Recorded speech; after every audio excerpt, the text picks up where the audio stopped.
This is First Media News. Chambal कला और साहित्य संस्थान तुम मेरे स्वच्छ मन से मिलो तो सही, राधिका बनकर तुम्हारे कदम चूम लूं। नव वर्ष पर हुआ कवि सम्मेलन, कवि विकल फर्रुखाबादी का सम्मान। खबर धौलपुर से बता दें, जहां चंबल कला एवं साहित्य संस्थान के तत्वाधान में नूतन वर्ष के उपलक्ष्य में गुरुवार को कवि सम्मेलन का आयोजन किया गया। स्थानीय एवीएम कॉन्वेंट स्कूल में आयोजित कवि सम्मेलन में देश के नामचीन कवियों ने राजनीति, भ्रष्टाचार, श्रृंगार और ओज सहित अन्य विषयों पर काव्य पाठ किया। आयोजन में संस्था की ओर से वरिष्ठ कवि एवं साहित्यकार विकल फर्रुखाबादी का साहित्य भूषण के रूप में सम्मान भी किया गया। कवि सम्मेलन के आरंभ में चंबल कला और साहित्य संस्थान के अध्यक्ष प्रदीप कुमार वर्मा सहित अन्य पदाधिकारियों ने आमंत्रित कवि तथा अतिथियों का माला पहनाकर और प्रतीक चिन्ह भेंट कर स्वागत और सम्मान किया। कवि सम्मेलन का आगाज कवि बाबूलाल सागर ने मां शारदे की वंदना से किया। भरतपुर से आई कावेत्री प्रिया शुक्ला ने नारी के सम्मान और राष्ट्रों में नारी की स्थिति का वर्णन करते हुए अपनी प्रतिनिधि रचना रिश्तों की पावन डोर में गुथी हुई एक माला हूँ मैं प्रस्तुत की। शुक्ला ने श्रृंगार के कई मनोहारी छंद और मुक्तक सुनाकर खूब समा बांधा। कवि सम्मेलन का संचालन करते हुए वरिष्ठ कवि और गीतकार विकल फर्रुखाबादी ने अपनी रचना तुम मेरे स्वच्छ मन से मिलो तो सही, राधिका बनकर तुम्हारे कदम चूम लूं प्रस्तुत की, जिससे श्रोताओं ने करतल ध्वनि से सराहा। कवि सम्मेलन की अध्यक्षता करते हुए शिक्षाविद वीरेंद्र त्यागी ने अपनी रचना हम आवारा स्वर प्रस्तुत कर श्रोताओं को मंत्र मुग्ध कर दिया। कवि डॉक्टर राकेश दीक्षित ने श्रृंगार की रचना तुम्हारी प्रीत में पल पल संवरते जा रहे हैं प्रस्तुत की।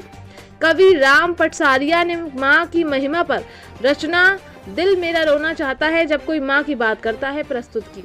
कवि सम्मेलन में कावेत्री नंदिनी शर्मा ने श्रृंगार, आकाश परमार ने धौलपुर की संस्कृति, प्रेम प्रसून ने भगवान श्री राम की महिमा, प्रेम शंकर करेला ने वंदे मातरम, श्री राम गोस्वामी ने श्रृंगार एवं बाड़मेर के कवि योगेंद्र रघुवंशी ने भगवान शिव की महिमा का गुणगान करते हुए काव्य पाठ किया। देखिए पूरी रिपोर्ट विस्तार से। तुम्हें निभाऊंगा, तुम किसी और के न हो जाना, छंद और गीत में सुनाऊंगा, छंद और गीत में सुनाऊंगा। ये मैं आपसे कह रहा था। ज्ञान को जीते गार्गी मैत्रेय पाला हूँ मैं, गार्गी मैत्रेय पाला हूँ मैं, रिश्तों की पावन डोर में। और एक माँ, हम सभी पैदा होकर आए अपनी माँ की कोख से, तब 4 पंक्तियां निवेदित करती हूँ कि कोख में संसार को पाले। 9 महीने तक गर्भ में रखती है एक माँ। कोख में संसार को पाले, अंतस का उजाला हूँ मैं, अंतस का उजाला हूँ मैं, ममता की मूरत को सहेजे, ममता की मूरत को सहेजे, मंदिर और सिवा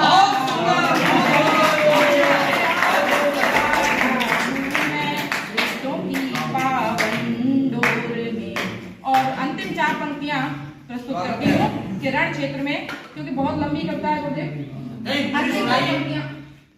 गुरुदेव पूरी करती हूँ कि जो रण क्षेत्र में एक महिला का क्या योगदान है, मेरे साथ जुड़िएगा। रण क्षेत्र में रूप भवानी, रण क्षेत्र में रूप भवानी, हाड़ी शीस चढ़ावा हूँ मैं,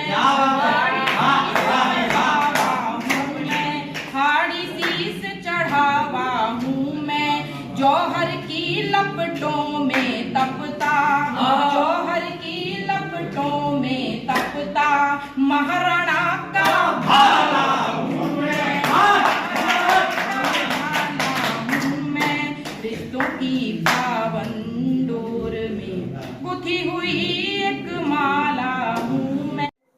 चंबल कला एवं साहित्य संस्थान की ओर से आज कवि सम्मेलन का आयोजन स्थानीय आदर्श विद्या मंदिर विद्यालय में किया गया है। संस्थान की स्थापना वर्ष 2012 में हुई। संस्थान के उद्देश्यों में ये चीज शामिल है कि हम साहित्यकारों और कवियों का सम्मान करें और कला और साहित्य का संवर्धन करें। इसी क्रम को ध्यान में रखते हुए, इसी उद्देश्य को ध्यान में रखते हुए आज आयोजन किया जा रहा है। संस्था आगे भी जो देश के नामचीन वरिष्ठ साहित्यकार हैं, कवि हैं, उनकी जयंती और उनकी पुण्यतिथि के मौके पर विचार गोष्ठी और काव्य संध्या का आयोजन करेगी। ऐसी हमारी कार्य योजना तैयार। कवियों ने भाग लिया है। आज करीब 1 दर्जन कवि काव्य पाठ कर रहे हैं और वरिष्ठ कवि एवं गीतकार विकल फर्रुखाबादी जी का आज हमने साहित्य भूषण के रूप में सम्मान भी किया है संस्थान की ओर से, और आगे भी ये परंपरा जारी रहेगी और धौलपुर समेत पूरे प्रदेश और देश के कवि और साहित्यकारों का सम्मान संस्था द्वारा किया जाना प्रस्तावित है।